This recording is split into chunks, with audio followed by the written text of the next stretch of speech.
This is 4.7b of algebra. So we looked at the recursive formula. Now we're going to look at the explicit formula. The explicit formula is one where you can plug in any number and you can get your answer.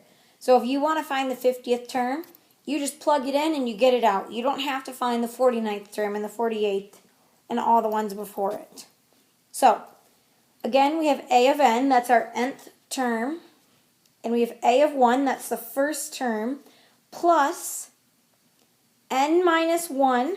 Notice that's not a of n minus 1 that we have in our recursive formula. This is just a plain n minus 1. It's not in a function notation there.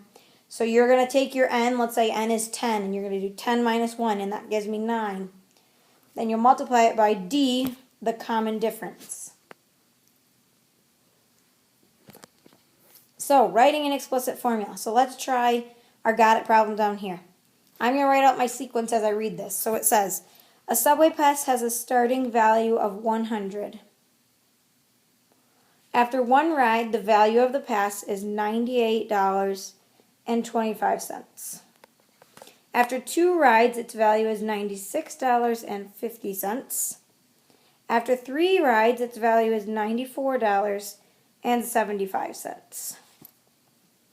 Write an explicit formula. So they wrote a table. If you want to write a table, you can, but I can just write it right from here. Remember, my explicit formula is a of n equals a of 1. Oh, I'm going to run out of room. Let's move it over. A of n is equal to a of 1 plus n minus 1 times d. So I need to find out what the difference is between each of these. If you want to do this on a calculator, do 100 minus 98.25. So this went down by 175. Oops. So subtracting 175, 1.75.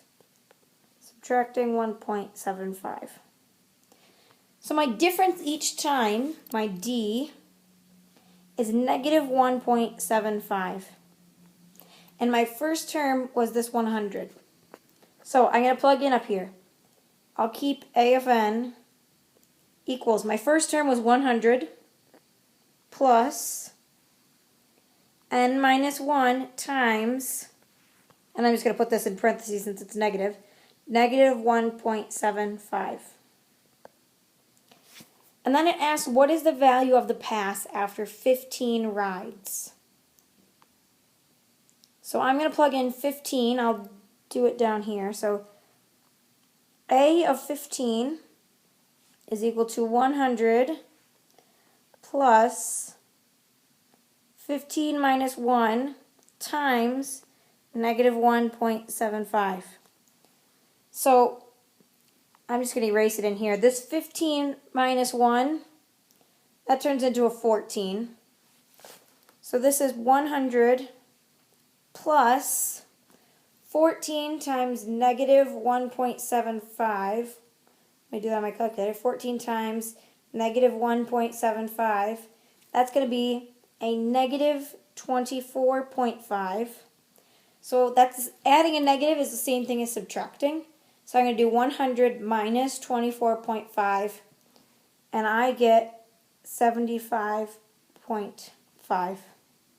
So A of 15 is $75.50.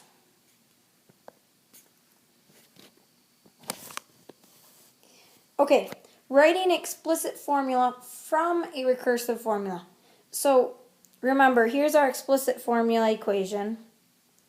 A of n is equal to a of 1 plus n minus 1 d.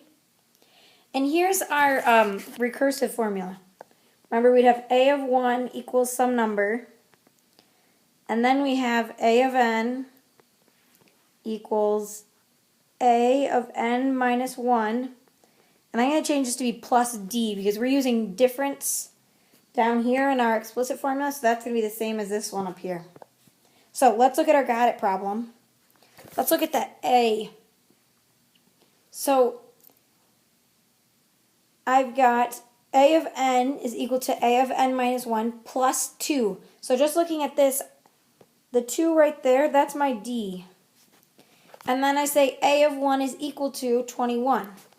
That's all I need to plug it in, right? Here's my equation over here. So for a, I'm going to plug in a of n, that stays the same, is equal to a of 1 is my first term, and over here my first term was 21, plus the n minus 1 stays, and my d, my difference, is 2. Ta-da! That right there is my equation. We can do the same thing. We can write a recursive formula from an explicit formula. So again, I'll write out my formulas. Up here, here's my explicit. A of n is equal to a of 1 plus n minus 1 d. And I'll write my recursive one down here. A of 1 is equal to some number. And a of n is equal to a of n minus 1 plus, and again we'll use d down there. So let's look at a. A of n is equal to 76. 76 is my a of 1. And then we've got plus n minus 1 times 10. So this 10 right here is my d. So then when I'm making my recursive formula, I've got a of 1 equals 76, and a of n is equal to a of n minus 1 plus, oops, not d, plus 10. And there you go. There's your homework.